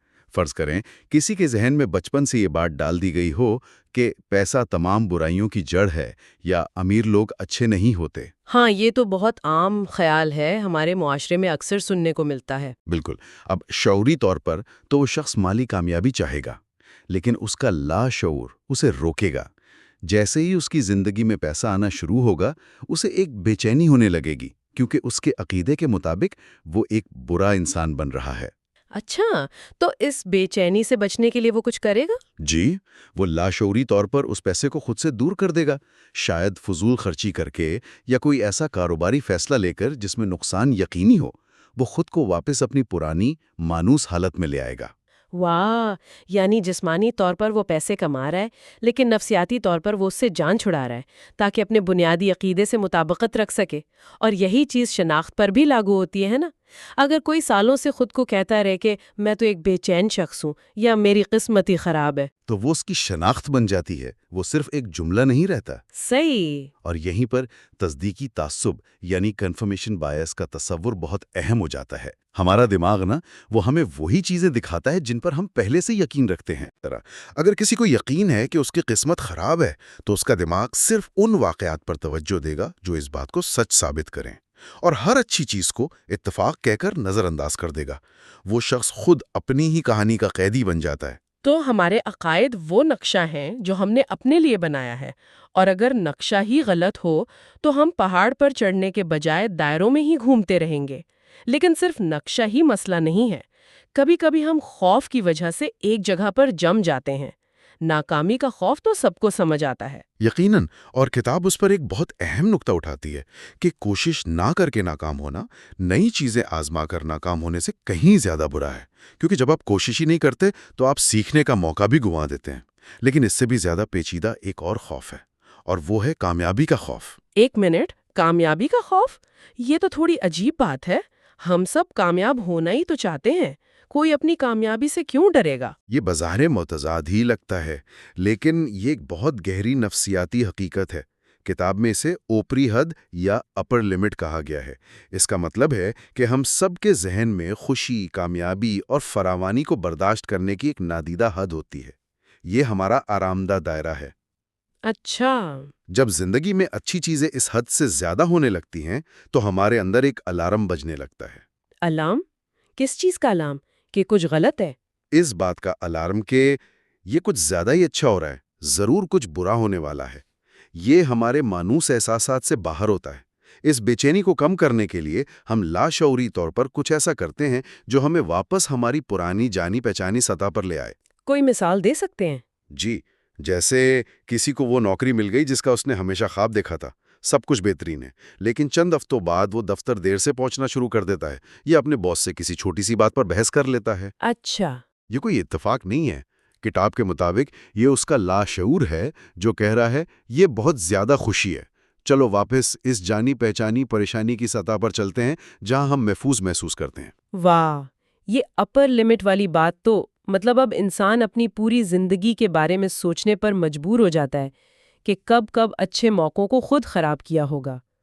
تو یہ خوش رہنے کی خواہش نہیں بلکہ مانوس اور محفوظ محسوس کرنے کی خواہش ہے جو ہم پر حاوی ہوتی ہے۔ بالکل، دماغ کے لیے جانی پہچانی تکلیف انجانی خوشی سے زیادہ محفوظ ہے، اور اسی انجانی خوشی سے پیدا ہونے والی بے چینی اکثر ایک اور طاقتور جذبے میں بدل جاتی ہے جو ہے احساس جرم۔ ہاں، یہ احساس کہ اس دنیا میں جہاں اتنی تکلیف ہے میں خوش اور کامیاب زندگی گزارنے والی کون ہوتی ہوں، یا یہ کہ میں اپنے خاندان اور دوستوں کو پیچھے چھوڑ آئی ہوں۔ کتاب کے مطابق یہ احساس جرم اکثر اس گہرے عقیدے سے پیدا ہوتا ہے کہ میں اس کامیابی کا مستحق نہیں ہوں، اور اسی وجہ سے لوگ، جیسا ہم نے پہلے ذکر کیا، اپنی زیادہ آمدنی کو ضائع کر دیتے ہیں۔ وہ ایسی چیزیں خریدیں گے جن کی انہیں ضرورت نہیں، دوستوں میں پیسے اڑائیں گے تاکہ وہ لاشعوری طور پر خود کو واپس کمی کے مانوس احساس میں لے جا سکیں۔ یہ تو ایک طرح سے خود کو سزا دینے جیسا عمل ہوا۔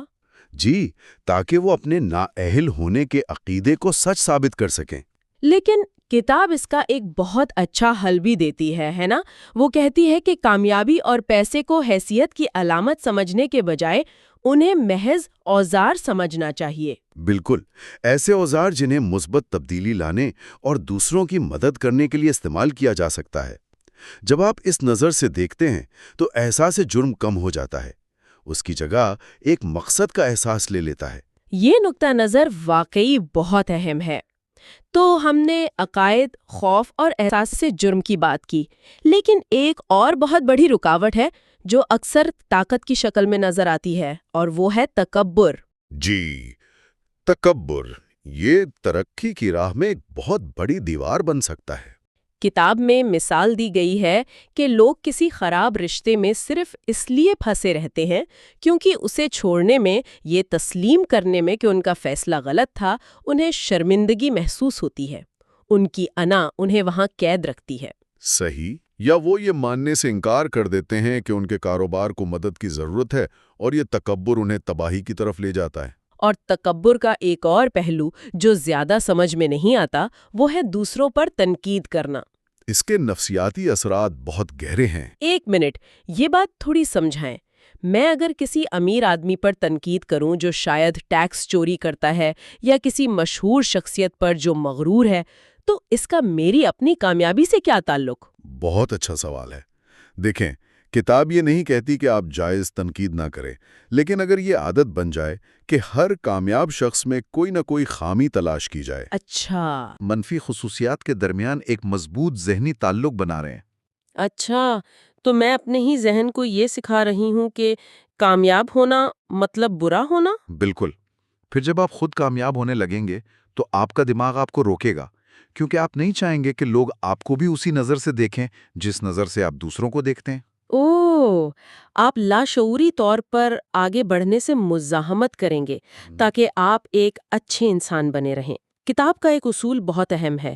جب ہم دوسروں کے لیے فیصلے قائم کرتے ہیں تو وہ اصول بن جاتے ہیں جن پر ہمیں بھی عمل کرنا پڑتا ہے۔ یہ بہت گہری بات ہے، یعنی ہم دوسروں کے لیے جو پنجرہ بناتے ہیں اس میں خود بھی قید ہو جاتے ہیں۔ اسی سے جڑی ایک اور عادت ہے اپنی کامیابیوں کو کم اہمیت دینا یا انہیں ڈاؤن پلے کرنا۔ ہم اکثر ایسا کرتے ہیں۔ جی، اور مصنفہ اس کی دو بڑی وجوہات بتاتی ہیں۔ پہلی وجہ تو سماجی ہے۔ ہم دوسروں کو دھمکی آمیز محسوس نہیں کروانا چاہتے تاکہ وہ ہمیں زیادہ پسند کریں۔ یعنی ہم اپنی کامیابی چھپا کر گروہ کا حصہ بنے رہنا چاہتے ہیں۔ جی، تاکہ کوئی ہم سے حسد نہ کرے یا خود کو کمتر محسوس نہ کرے۔ یہ اپنائیت کی ایک بنیادی انسانی ضرورت ہے۔ اور دوسری وجہ کیا ہے؟ وہ زیادہ ذاتی لگتی ہے۔ دوسری وجہ زیادہ گہری اور نفسیاتی ہے۔ یہ عروج پر پہنچنے کے خوف سے بچنا ہے۔ ہمیں لاشعوری طور پر لگتا ہے کہ اگر ہم نے اپنی کامیابی کو پوری طرح مان لیا تو اس کے بعد صرف نیچے کا راستہ ہے، زوال کا خوف۔ بالکل، کتاب کے مطابق یہ احساس ایک چھوٹی سی موت کی طرح محسوس ہوتا ہے۔ اس لیے اس خاتمے کے احساس سے بچنے کے لیے ہم اپنی کامیابی کو کبھی تسلیم ہی نہیں کرتے ہیں۔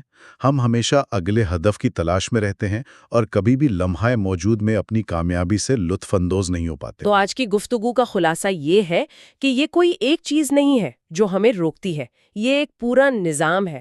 ہمارے گہرے عقائد، ہمارے خوف، احساس جرم، تکبر اور دوسروں کے بارے میں ہمارے فیصلے، یہ سب مل کر خود تخریبی رویوں کا ایک مضبوط جال بنتے ہیں۔ صحیح۔ اشعوری ضروریات کو پورا کرنے کے غیر صحت مندانہ طریقے ہیں۔ تو جب کوئی اپنی کامیابی کو سابوتاژ کرتا ہے تو وہ خود کو سزا نہیں دے رہا ہوتا۔ نہیں، بلکہ وہ اپنے آپ کو برا انسان بننے کے اپنے عقیدے سے یا زوال کے خوف سے بچا رہا ہوتا ہے۔ ان نمونوں کو سمجھنا ہی خود پر قابو پانے کی طرف پہلا قدم ہے۔ یہ واقعی ایک گہری اور آنکھیں کھول دینے والی گفتگو تھی۔ اگلے حصے میں ہم لاشعوری وابستگیوں اور بنیادی جذباتی ضروریات کو مزید گہرائی سے جانیں گے تاکہ یہ سمجھ سکیں کہ ہماری خود تخریبی رویوں کے پیچھے اصل محرکات کیا ہیں۔ جاتے جاتے سننے والوں کے لیے ایک سوچ چھوڑے جاتے ہیں۔ اس پر غور کریں کہ زندگی کا کون سا پہلو ہے جہاں سب سے زیادہ مزاحمت، ٹال مٹول یا بے چینی محسوس ہوتی ہے۔ کتاب کے مطابق یہ مزاحمت اکثر اس چیز کی طرف اشارہ کرتی ہے جسے لاشعوری طور پر سب سے زیادہ چاہا جاتا ہے، لیکن کسی گہرے عقیدے یا خوف کی وجہ سے خود کو اس کے قابل نہیں سمجھا جاتا۔ ہم سب کے اندر کہیں نہ کہیں ایک تخریب کار چھپا ہوتا ہے، ایک ایسا حصہ جو ہمارے بہترین منصوبوں کو، ہماری اچھی نیتوں کو عین وقت پر ناکام کر دیتا ہے۔ ہم سب نے یہ محسوس کیا ہے، لیکن سوال یہ ہے کہ ہم اپنے ہی دشمن کیوں بن جاتے ہیں؟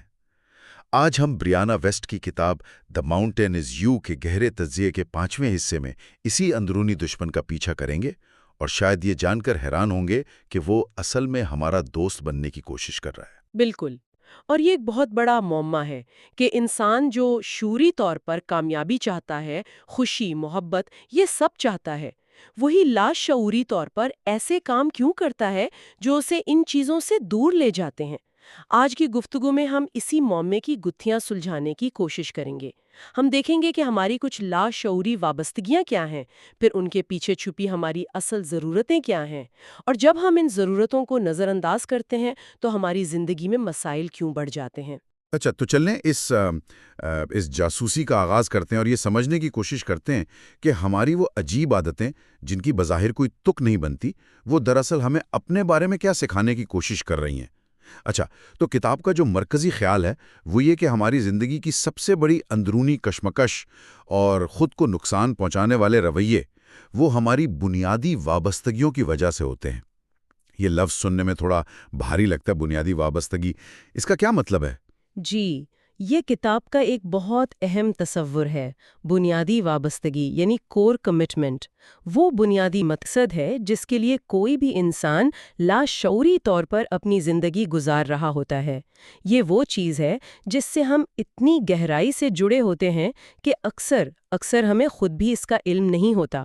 کتاب کے مطابق اگر کوئی یہ جاننا چاہے کہ اس کی بنیادی وابستگی کیا ہے تو اسے اپنی زندگی کی سب سے بڑی مشکلات اور سب سے بڑی ترغیبات کو دیکھنا چاہیے۔ اچھا، وہ کون سی ایک چیز ہے جو ہر مسئلے کی جڑ میں نظر آتی ہے؟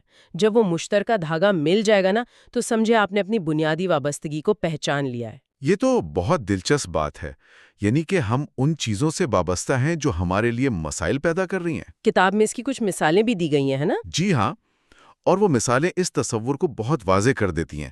فرض کریں ایک شخص ہے جس کی بنیادی وابستگی آزادی کا احساس ہے، وہ کسی بھی چیز سے بندھا ہوا محسوس نہیں کرنا چاہتا۔ اب شعوری طور پر تو وہ ایک اچھی نوکری چاہے گا، ایک مستحکم کیریئر چاہے گا، ظاہر ہے۔ لیکن لاشعوری طور پر جیسے ہی اسے کوئی بہترین موقع ملے گا وہ اسے برباد کر دے گا۔ شاید انٹرویو میں جان بوجھ کر کوئی غلط بات کہہ دے یا آخری وقت پر پروجیکٹ جمع نہ کرائے۔ بظاہر یہ ناکامی لگتی ہے، لیکن اس کے لاشعور کے لیے یہ ایک جیت ہے، کیونکہ وہ آزاد رہتا ہے۔ واہ، یعنی وہ خود ہی اپنی راہ میں رکاوٹ بن رہا ہے آزادی کے لیے۔ اور ایک اور مثال تھی چاہے جانے کی خواہش کی۔ وہ شخص جو ہر وقت یہ محسوس کرنا چاہتا ہے کہ کوئی اسے چاہتا ہے، وہ کیا کرتا ہے؟ وہ شخص شدید لیکن غیر سنجیدہ طوفانی قسم کے رشتوں میں پڑتا ہے۔ کیوں؟ کیونکہ ایسے رشتوں میں جو شروع کا جوش اور جذبہ ہوتا ہے نا، وہ بہت زیادہ ہوتا ہے۔ وہ چاہے جانے کا احساس بہت تیور ہوتا ہے، اور جیسے ہی رشتہ سنجیدہ اور مستحکم ہونے لگتا ہے وہ جوش ٹھنڈا پڑ جاتا ہے۔ تو وہ اس رشتے سے نکل کر ایک نئے رشتے کی تلاش شروع کر دیتا ہے تاکہ وہ ابتدائی جوش ہمیشہ برقرار رہے۔ وہ استحکام سے ڈرتا ہے کیونکہ اسے لگتا ہے کہ اس سے وہ چاہے جانے کا احساس ختم ہو جائے گا۔ لیکن یہ تو بہت غیر منطقی لگتا ہے۔ مطلب کوئی جان بوجھ کر اپنے لیے تکلیف کیوں پیدا کرے گا؟ کیا ہم ہر چیز کو ایک گہری نفسیاتی وجہ سے جوڑ کر اسے ضرورت سے زیادہ اہم نہیں بنا رہے؟ کچھ رویے تو واقعی بے معنی لگتے ہیں۔ آپ کا سوال بالکل درست ہے، اور یہی وہ نقطہ ہے جہاں کتاب ایک بڑا انکشاف کرتی ہے۔ بریانا ویسٹ کہتی ہیں کہ انسان کا کوئی بھی عمل غیر منطقی نہیں ہوتا۔ ہمیں وہ غیر منطقی صرف اس لیے لگتا ہے کیونکہ ہم اس کے پیچھے کی منطق نہیں سمجھ پاتے۔ جیسے ہی آپ کسی شخص کی بنیادی وابستگی کو سمجھ جاتے ہیں نا، تو سب کچھ سمجھ میں آنے لگتا ہے۔ جی، اس کا ہر عمل چاہے وہ کتنا ہی خود تخریبی کیوں نہ ہو، بالکل سمجھ میں آنے لگتا ہے۔ اس کے پیچھے ایک چھپی ہوئی منطق ہوتی ہے۔ ٹھیک ہے، تو ہم نے اپنی منفی وابستگیوں کو پہچان لیا۔ مثلاً کسی کی وابستگی کنٹرول میں رہنا ہو سکتی ہے، اسے ہر چیز اپنے قابو میں چاہیے، یا کسی کی وابستگی دوسروں سے محبت پانا ہو سکتی ہے۔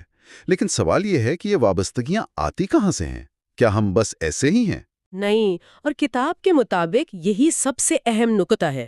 یہ وابستگیاں خود بخود پیدا نہیں ہوتی، یہ صرف آدھی کہانی ہے۔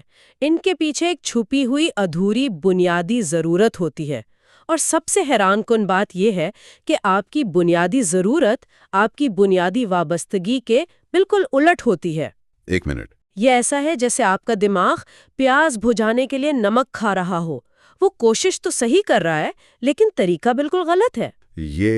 یہ تو بہت گہری بات ہے۔ یعنی جو ہم لاشعوری طور پر کر رہے ہیں وہ اس چیز کے بالکل برعکس ہے جس کی ہمیں اصل میں ضرورت ہے۔ آئیے ان مثالوں پر واپس چلتے ہیں۔ وہ شخص جس کی وابستگی کنٹرول ہے، اس کی بنیادی ضرورت کیا ہوگی؟ کتاب کے مطابق اس کی بنیادی ضرورت بھروسہ ہے۔ اسے اس بات پر بھروسہ کرنے کی ضرورت ہے کہ چیزیں ٹھیک ہو جائیں گی، چاہے سب کچھ اس کے کنٹرول میں نہ بھی ہو۔ اسے کائنات پر، لوگوں پر اور خود پر بھروسہ کرنے کی ضرورت ہے۔ چونکہ اسے یہ بھروسہ محسوس نہیں ہوتا، اس لیے وہ ہر چیز کو کنٹرول کرنے کی کوشش کر کے اس کمی کو پورا کرتا ہے۔ بالکل، کنٹرول کی یہ خواہش دراصل بھروسے کی کمی کا نتیجہ ہے۔ اچھا، اور وہ شخص جس کی وابستگی چاہا جانا ہے، جو ایک رشتے سے دوسرے میں بھاگتا ہے، اس کی بنیادی ضرورت یہ جاننا ہے کہ اسے چاہا جاتا ہے۔ یعنی اسے یہ یقین کرنے کی ضرورت ہے کہ وہ اپنی ذات میں ہی چاہے جانے کے قابل ہے، نہ کہ اس جوش و جذبے کی وجہ سے جو وہ کسی رشتے میں پیدا کرتا ہے۔ اسے یہ سمجھنے کی ضرورت ہے کہ لوگ اسے تب بھی چاہیں گے جب رشتہ پرسکون اور مستحکم ہو جائے گا۔ اور وہ شخص جس کی وابستگی دوسروں سے محبت پانا ہے، جو شاید خود کو بے بس دکھا کر دوسروں کی توجہ حاصل کرتا ہے۔ اس کی بنیادی ضرورت خود سے محبت ہے، سیلف لو۔ اسے یہ سمجھنے کی ضرورت ہے کہ اس کی اپنی قدر دوسروں کی منظوری یا توجہ پر منحصر نہیں ہے۔ جب تک وہ خود کو محبت کے قابل نہیں سمجھے گی، وہ باہر سے اس محبت کی بھیک مانگتی رہے گی۔ تو اب دیکھ رہے ہیں، یہ وابستگی صرف ایک علامت ہے، اصل بیماری اس کے پیچھے چھپی ادھوری ضرورت ہے۔ یہ تو سوچ کا پورا زاویہ ہی بدل دیتا ہے۔ اس کا مطلب ہے کہ ہمارا مسئلہ ہماری بری عادتیں نہیں ہیں، بلکہ وہ گہری ضرورتیں ہیں جنہیں ہم پورا نہیں کر پا رہے۔ تو پھر اس سب کا کیا مطلب ہے؟ اگر ہم ان ضرورتوں کو نظر انداز کرتے رہیں تو کیا ہوتا ہے؟ یہاں کتاب ایک بہت طاقتور اصول بیان کرتی ہے۔ وہ کہتی ہے کہ جتنا کم آپ اپنی بنیادی ضرورت کو پورا کریں گے، آپ کی بنیادی وابستگی کی علامات اتنی ہی بلند یعنی شدید ہوتی جائیں گی۔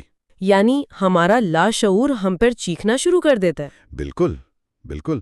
یہ ایسا ہے جیسے آپ کے جسم میں پانی کی کمی ہو اور آپ اسے نظر انداز کرتے رہیں۔ پہلے ہلکی پیاس لگے گی، پھر سر میں درد ہوگا، پھر چکر آئیں گے۔ علامات شدید ہوتی جائیں گی کیونکہ جسم آپ کو بتا رہا ہے کہ بنیادی ضرورت پوری نہیں ہو رہی۔ صحیح۔ اسی طرح وہ شخص جسے بھروسے کی ضرورت ہے اور وہ کنٹرول سے وابستہ ہے، جتنا کم اسے یہ یقین ہوگا کہ زندگی میں اسے سہارا حاصل ہے، اتنا ہی زیادہ اس کے کنٹرول والے رویے بگڑ جائیں گے، جیسے کھانے پینے کی غلط عادات، ہر چیز کو حد سے زیادہ منظم کرنا یا خود کو لوگوں سے بالکل الگ تھلگ کر لینا۔ مجھے ایک دوست یاد ہے، وہ ہر دعوت پر جانے سے پہلے 10 بار مینو دیکھتا تھا اور ریسٹورنٹ کی ہر چیز پر تحقیق کرتا تھا۔ ہم اس کا مذاق اڑاتے تھے، لیکن شاید یہ اسی کنٹرول کی وابستگی کی ایک مثال ہو جو اس کی بے چینی کو کم کرنے کا ایک طریقہ تھا۔ ہو سکتا ہے، بالکل ہو سکتا ہے۔ اسی طرح وہ شخص جسے خود مختاری کی ضرورت ہے اور وہ آزادی سے وابستہ ہے، جتنا کم وہ اپنی زندگی اپنی شرائط پر گزارے گا، اتنا ہی زیادہ وہ لاشعوری طور پر اچھے موقعوں کو برباد کرے گا۔ وہ خوشی کے لمحات میں بھی تھکاوٹ اور بیزاری محسوس کرے گا، کیونکہ اس کا لاشعور ہر اس چیز سے بھاگ رہا ہے جو اسے پابند کر سکتی ہے، چاہے وہ خوشی ہی کیوں نہ ہو۔ لیکن اس میں کوئی امید کی کرن بھی ہے؟ کیا ہم ہمیشہ ان علامت سے لڑتے ہی رہیں گے؟ جی بالکل، اور یہی اس کتاب کی خوبصورتی ہے۔ وہ صرف مسئلہ نہیں بتاتی، حل بھی بتاتی ہے۔ اس کا مثبت پہلو یہ ہے، جتنا زیادہ آپ اپنی بنیادی ضروریات کو پورا کرنے کی طرف جھکیں گے، آپ کی وابستگی کی علامات اتنی ہی زیادہ غائب ہوتی جائیں گی۔ اچھا، جب آپ اپنی اصل ضرورت کو پہچان کر اسے براہ راست پورا کرنا شروع کر دیتے ہیں تو ان منفی رویوں کی، ان علامات کی ضرورت ہی باقی نہیں رہتی۔ اچھا، تو اصل کام بری عادتوں سے لڑنا نہیں بلکہ اس چھپی ہوئی ضرورت کو پورا کرنا ہے۔ یہ تو ایسا ہے کہ ہم پتوں کو کاٹنے کی کوشش کر رہے ہیں جبکہ مسئلہ جڑ میں ہے۔ ہم اکثر اپنی توانائی غلط جگہ پر خرچ کرتے ہیں۔ بالکل، اور اس سے بھی گہری بات یہ ہے کہ ان خود تخریبی رویوں میں ایک حکمت پوشیدہ ہے۔ وہ بے معنی نہیں ہے، وہ ایک اشارہ ہے، ایک نقشہ ہے جو ہمیں ہماری اصل منزل کی طرف لے جا رہا ہے۔ وہ ہمیں بتا رہے ہیں کہ ہمیں واقعی کیا چاہیے۔ مثال کے طور پر کتاب میں بتایا گیا ہے کہ اگر کوئی شخص ہمیشہ خود کو ایسے لوگوں کی طرف راغب پاتا ہے جو جذباتی طور پر ٹوٹے ہوئے ہیں، جنہیں وہ ٹھیک کر سکتا ہے، فکسر۔ جی، تو اس کا لاشعور اسے یہ پیغام دے رہا ہے کہ تم ایک سنجیدہ اور صحت مند تعلق کے لائق ہو جہاں تمہیں کسی کو ٹھیک کرنے کی ضرورت نہیں ہے۔ یہ تو بہت طاقتور خیال ہے۔ ایک اور مثال جو ہمارے معاشرے میں بہت عام ہے وہ ہے بہت زیادہ کام کرنا، خود کو کام میں غرق کر دینا۔ جی، ورکہولزم۔ اور اس رویے کے پیچھے لاشعوری پیغام اکثر یہ ہوتا ہے کہ تمہیں اپنی قدر ثابت کرنے کے لیے اتنا کام کرنے کی ضرورت نہیں ہے، تمہیں اپنے احساسات سے بھاگنا بند کرنا ہوگا۔ بہت زیادہ کام کرنا اکثر اداسی، تنہائی یا ناکامی کے احساس سے بچنے کا ایک طریقہ ہوتا ہے۔ یہ ایک طرح کا نشہ بن جاتا ہے تاکہ ہمیں اپنے اندر جھانکنا نہ پڑے۔ اور کتاب اس بات پر بھی زور دیتی ہے کہ یہ ضروریات رکھنا کوئی کمزوری نہیں ہے۔ یہ بہت اہم نکتہ ہے۔ آج کل خود انحصاری اور مجھے کسی کی ضرورت نہیں کا ایک کلچر بن گیا ہے۔ کتاب اس کے خلاف بات کرتی ہے۔ وہ کہتی ہے کہ تسلیم کیے جانے کی آپ کی ضرورت جائز ہے، محفوظ محسوس کرنے کی آپ کی ضرورت جائز ہے۔ انسان سماجی مخلوق ہے، ہمیں تعلق، محبت اور حفاظت کی ضرورت ہوتی ہے۔ یہ کہنا کہ مجھے کسی کی ضرورت نہیں اپنی انسانی فطرت کو جھٹلانے کے مترادف ہے۔ اپنی ضرورتوں کو تسلیم کرنا کمزوری نہیں بلکہ خود آگاہی کی پہلی نشانی ہے۔ تو آج کی پوری گفتگو کا خلاصہ یہ ہے کہ ہمارے خود کو نقصان پہنچانے والے رویے بے ترتیب یا پاگل پن نہیں ہیں۔ یہ ہمارا لاشعور ہے جو ہماری گہری ادھوری بنیادی ضروریات کو پورا کرنے کی ایک بھونڈی سی کوشش کر رہا ہے۔ اپنی بنیادی وابستگیوں کو پہچان کر ہم ان کے پیچھے چھپی اپنی بنیادی ضرورتوں کو جان سکتے ہیں جو اکثر ان کے بالکل برعکس ہوتی ہیں۔ بالکل، اور ان ضرورتوں کو براہ راست اور صحت مند طریقوں سے پورا کرنا ہی ان مسائل والے رویوں کو ہمیشہ کے لیے ختم کرنے کا اصل راستہ ہے۔ اور آج کی گفتگو کے بعد سننے والوں کے لیے غور کرنے کے لیے ایک سوچ یہ ہے۔ کتاب کہتی ہے کہ خود تخریبی رویوں پر قابو پانا صرف یہ سمجھنا نہیں ہے کہ کوئی خود کو کیوں روک رہا ہے، بلکہ اس سمت میں قدم اٹھانا ہے جہاں کوئی جانا چاہتا ہے، چاہے وہ شروع میں کتنا ہی غیر آرام دہ اور تکلیف دہ کیوں نہ ہو۔ تو سوال یہ ہے کہ وہ کون سا تکلیف دہ جذبہ یا احساس ہے جس سے مسلسل بھاگا جا رہا ہے، اور اس کا سامنا کرنے کے لیے وہ پہلا چھوٹا سا قدم کیا ہو سکتا ہے جو اٹھانا پڑے گا؟ ایک بہت اہم سوال۔ اگلے اور آخری حصے میں ہم سیکھیں گے کہ یہ آگاہی کس طرح خود پر مہارت اور حقیقی اندرونی تبدیلی کا باعث بنتی ہے۔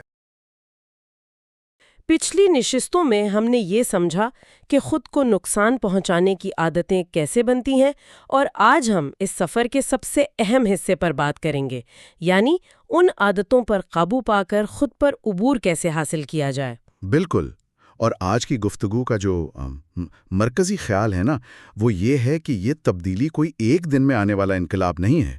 یہ چھوٹی چھوٹی تقریباً غیر محسوس تبدیلیوں کا ایک مسلسل عمل ہے جو بالآخر ایک بہت بڑی کامیابی کی شکل اختیار کرتا ہے۔ تو آج ہم آگاہی، ذمہ داری اور ان چھوٹی تبدیلیوں کی طاقت پر بات کریں گے جو ہمیں صرف پہاڑ سر کرنے میں نہیں بلکہ خود کو بدلنے میں مدد دیتی ہیں۔ بہت خوب، تو چلیں پھر اس سفر کے پہلے اور شاید سب سے مشکل قدم سے شروع کرتے ہیں، آگاہی یا اویئرنیس۔ عام طور پر ہماری پہلی سوچ یہی ہوتی ہے کہ اپنی بری عادتوں سے لڑا جائے، انہیں زبردستی روکا جائے، لیکن کتاب ایک بہت دلچسپ نقطہ اٹھاتی ہے کہ آپ اس چیز کو نہیں بدل سکتے جسے آپ سمجھتے نہیں ہیں۔ یہ ایک بہت گہری بات ہے۔ دیکھیں، کتاب کہتی ہے خود کو نقصان پہنچانے والے رویے ہمارے دشمن نہیں ہیں، بلکہ وہ کسی گہری، انکہی ضرورت یا تکلیف کا اشارہ ہیں۔ جب ہم ان رویوں کو زبردستی دباتے ہیں تو ہم صرف علامات کو ختم کر رہے ہوتے ہیں، بیماری کو نہیں۔ آگاہی کا مطلب ہے لڑنے کے بجائے خود سے یہ پوچھنا کہ مجھے اس وقت واقعی کیسا محسوس ہو رہا ہے، یا یہ عادت میری کون سی ضرورت پوری کرنے کی کوشش کر رہی ہے۔ اچھا، تو یہ ایک طرح سے تفتیش کا عمل ہے۔ غصے میں آ کر اس عادت کو ختم کرنے کی کوشش کرنے کے بجائے ہم ایک جاسوس کی طرح اس کے پیچھے چھپے مقصد کو سمجھنے کی کوشش کرتے ہیں۔ جی بالکل، کتاب کے مطابق جب ہم ان رویوں کو روکتے ہیں تو وہ دبے ہوئے جذبات جیسے خوف، اداسی یا غصہ وہ سطح پر آ جاتے ہیں۔ آگاہی ہمیں ان سے بھاگنے کے بجائے ان کا سامنا کرنے کی ہمت دیتی ہے۔ اور یہی وہ لمحہ ہے جہاں حقیقی تبدیلی کا آغاز ہوتا ہے۔ بالکل، جب آپ یہ سمجھ جاتے ہیں کہ آپ کا کوئی رویہ دراصل تنہائی کے احساس سے بچنے کا ایک طریقہ ہے، تو پھر آپ اس رویے سے نہیں لڑتے۔ آپ اپنی تنہائی کو دور کرنے کے صحت مند طریقے تلاش کرنا شروع کر دیتے ہیں۔ یہ شعوری سوال ہی اس چکر کو توڑنے کا پہلا سب سے ضروری قدم ہے۔ یہ خود سے سوال پوچھنا کہ میں ایسا کیوں محسوس کر رہا ہوں، یہ واقعی بہت طاقتور ہے۔ لیکن کیا یہ کافی ہے؟ کیونکہ صرف جان لینا تو مسئلے کا حل نہیں۔ کتاب کا اگلا قدم شاید سب سے مشکل ہے، یعنی مکمل ذمہ داری لینا۔ یہ تو بہت بڑی بات ہے۔ اور یہ اکثر غلط سمجھا جاتا ہے۔ کتاب جب مکمل جواب دہی کی بات کرتی ہے تو اس کا مطلب خود کو الزام دینا ہرگز نہیں ہے۔ اس کا مطلب یہ تسلیم کرنا ہے کہ آپ کی زندگی کے نتائج پر سب سے زیادہ اثر آپ کے رد عمل کا ہوتا ہے، حالات کا نہیں۔ کتاب میں ایک بہت طاقتور جملہ ہے، کسی بھی چیز کو ٹھیک کرنے کا پہلا قدم مکمل جواب دہی قبول کرنا ہے۔ اس کی تھوڑی اور وضاحت کریں۔ مطلب اگر کسی کے ساتھ کچھ برا ہوا ہے جو اس کے قابو سے باہر تھا، تو وہ اس کی ذمہ داری کیسے لے سکتا ہے؟ یہ تو خود پر ظلم کرنے جیسا نہیں ہوگا؟ بہت اچھا سوال ہے۔ کتاب اس میں واضح فرق کرتی ہے۔ ذمہ داری اس بات کی نہیں کہ آپ کے ساتھ کیا ہوا، ذمہ داری اس بات کی ہے کہ اس کے بعد آپ کیا کریں گے۔ ویسٹ کہتی ہیں کہ ایک ماہر جانتا ہے کہ اہم یہ نہیں کہ کیا ہوا، بلکہ یہ کہ آپ نے اس پر رد عمل کیسے دیا۔ مثال کے طور پر دو لوگوں کو ایک ہی جیسی نوکری سے نکالا جا سکتا ہے۔ ایک شخص اسے اپنی ناکامی سمجھ کر مایوس ہو سکتا ہے، جبکہ دوسرا اسے ایک نئی اور بہتر راہ تلاش کرنے کا موقع سمجھ سکتا ہے۔ حالات ایک جیسے تھے، لیکن رد عمل نے نتیجے کو مکمل طور پر بدل دیا۔ بالکل۔ تو یہ الزام تراشی سے طاقت کی طرف ایک تبدیلی ہے۔ جب تک ہم اپنی مشکلات کے لیے دوسروں کو یا حالات کو ذمہ دار ٹھہراتے ہیں، ہم اپنی طاقت دوسروں کے حوالے کر دیتے ہیں۔ لیکن جیسے ہی ہم اپنے رد عمل کی ذمہ داری لیتے ہیں، ہم اپنی زندگی کی ڈرائیونگ سیٹ پر واپس آ جاتے ہیں۔ جی، یہ کسی کو حالات کا شکار ہونے سے نکال کر اپنی زندگی کا خالق بناتا ہے۔ یہ کہنا کہ میں اس صورتحال کو بدلنے کا انتخاب کرتا ہوں، چاہے وہ صورتحال کتنی ہی مشکل کیوں نہ ہو، یہ تبدیلی کا سب سے بڑا محرک ہے۔ یہاں آ کر مجھے لگتا ہے کہ کتاب کا سب سے اہم اور عملی پیغام سامنے آتا ہے۔ ہم نے آگاہی اور ذمہ داری کی بات کی، جو کہ بنیاد ہیں، لیکن روزمرہ کی زندگی میں تبدیلی آتی کیسے ہے؟ ہم ہمیشہ کسی جادوئی لمحے، کسی بڑی کامیابی کا انتظار کرتے ہیں جو سب کچھ بدل دے گی، لیکن مصنفہ کہتی ہیں کہ جادو ان چھوٹے فیصلوں میں ہے جن پر کوئی دھیان بھی نہیں دیتا۔ جی، وہ اسے مائکرو شفٹس کہتی ہیں۔ یہ خیال بہت طاقتور ہے کیونکہ یہ تبدیلی کے عمل کو بہت قابل عمل اور کم خوفناک بنا دیتا ہے۔ ہم اکثر یہ سوچتے ہیں کہ ہمیں اپنی پوری زندگی ایک ہی دن میں بدلنی ہے، جیسے کل سے روز جم جانا، صرف صحت مند کھانا کھانا اور جلدی سونا۔ یہ اتنا بڑا جھٹکا ہوتا ہے کہ ہمارا نظام اسے قبول نہیں کر پاتا اور ہم کچھ ہی دنوں میں پرانی عادتوں کی طرف لوٹ جاتے ہیں۔ کتاب میں ایک بہترین مثال دی گئی ہے جس نے اس تصور کو میرے لیے بالکل واضح کر دیا۔ اگر آپ کو ایک پیسہ دیا جائے جو ہر روز اپنی قیمت دگنا کرتا ہے، تو ایک مہینے کے بعد وہ $10 ملین سے زیادہ بن جائے گا۔ پہلے کچھ ہفتوں تک تو اس کی قیمت بہت کم لگے گی، شاید چند $100، لیکن آخری ہفتے میں اس کی قیمت دھماکہ خیز طریقے سے بڑھے گی۔ یہ چھوٹے مسلسل اقدامات کے مرکب اثر کی طاقت ہے۔ بالکل درست۔ مائکرو شفٹ کا مطلب ہے کہ اگر آپ صحت مند کھانا چاہتے ہیں تو پوری ڈائٹ بدلنے کے بجائے صرف آج دوپہر کے کھانے میں سلاد شامل کر لیں۔ اگر آپ زیادہ کتابیں پڑھنا چاہتے ہیں تو 1 گھنٹہ پڑھنے کا ہدف بنانے کے بجائے صرف 1 صفحہ پڑھیں۔ یہ اتنے چھوٹے قدم ہیں کہ آپ کا دماغ ان کے خلاف مزاحمت نہیں کرتا۔ یہ سننے میں تو بہت اچھا لگتا ہے، لیکن عملی زندگی میں یہ بہت مشکل ہو سکتا ہے۔ کیا کتاب اس بات پر روشنی ڈالتی ہے کہ جب آپ تھک چکے ہوں یا مایوس ہوں تو روزانہ یہ چھوٹی چھوٹی تبدیلیاں کیسے لائی جائیں؟ کیونکہ اس وقت تو ایک چھوٹی سی تبدیلی بھی پہاڑ جیسی لگتی ہے۔ کتاب کا موقف یہ ہے کہ یہی ان چھوٹی تبدیلیوں کی خوبصورتی ہے۔ جب آپ تھکے ہوئے ہوں تو 1 گھنٹہ ورزش کرنا ناممکن لگتا ہے، لیکن 5 منٹ کی واک کرنا ممکن ہے۔ جب آپ کا کچھ بھی کرنے کا دل نہ کر رہا ہو تو ایک پوری کتاب لکھنا ایک خواب لگتا ہے، لیکن ایک جملہ لکھنا قابل عمل ہے۔ یہ مائکرو شفٹس آہستہ آہستہ آپ کے آرام کے دائرے یعنی کمفرٹ زون کو وسیع کرتے ہیں۔ آج ایک صفحہ پڑھنا آسان ہے، کل 2 آسان لگیں گے، اور 1 مہینے بعد 10 صفحے آپ کی نئی عادت بن چکے ہوں گے۔ یہ تبدیلی اتنی آہستہ ہوتی ہے کہ آپ کو محسوس بھی نہیں ہوتا، لیکن یہ پائیدار ہوتی ہے۔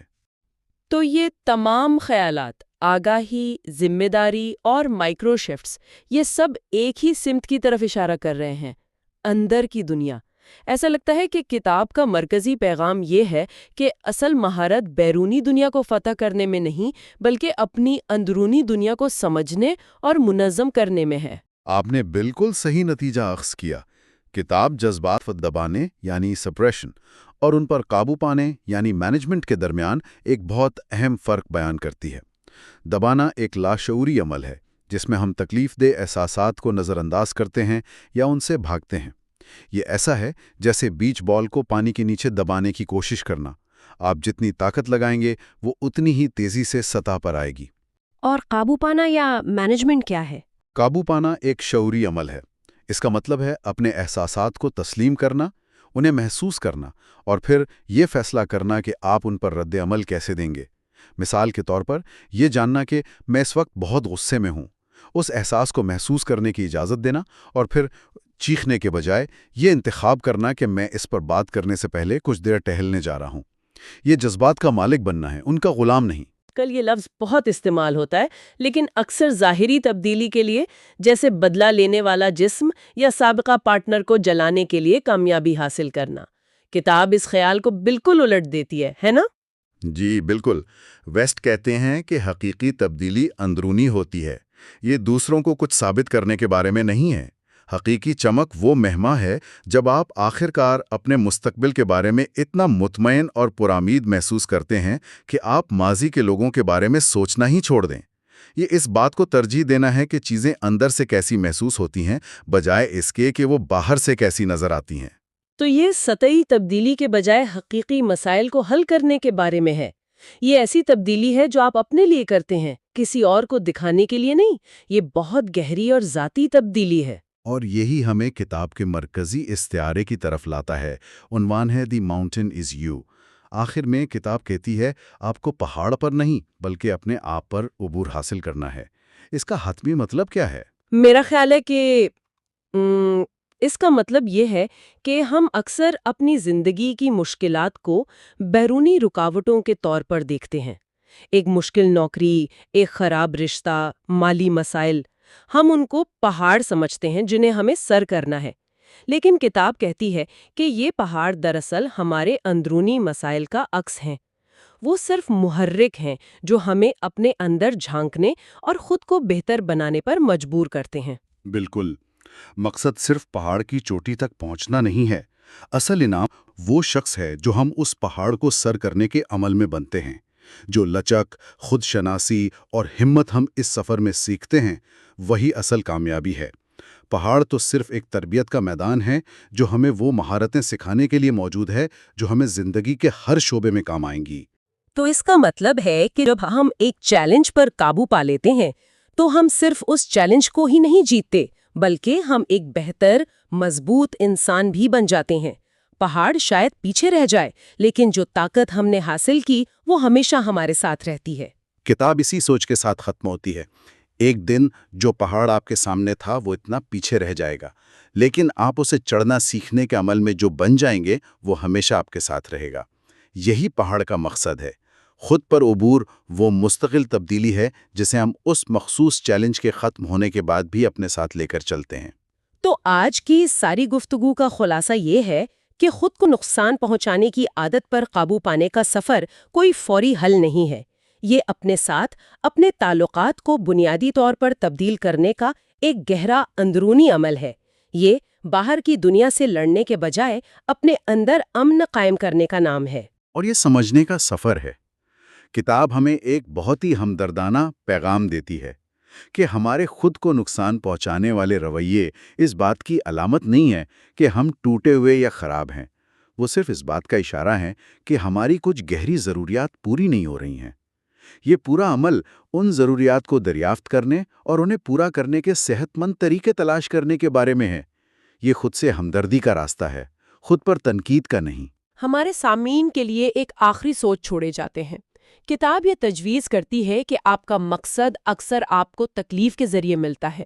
جو چیلنجز ہمیں درپیش ہوتے ہیں، ہمارے راستے میں جو پہاڑ آتے ہیں، وہ صرف رکاوٹیں نہیں ہیں، وہ ایک ایسی چنگاری بھڑکاتے ہیں جو جب عمل اور عزم کی آگ میں جلائی جائے تو ایک ایسی روشنی بن سکتی ہے جو یہ ظاہر کرتی ہے کہ ہم اصل میں کیا بننے کی صلاحیت رکھتے ہیں۔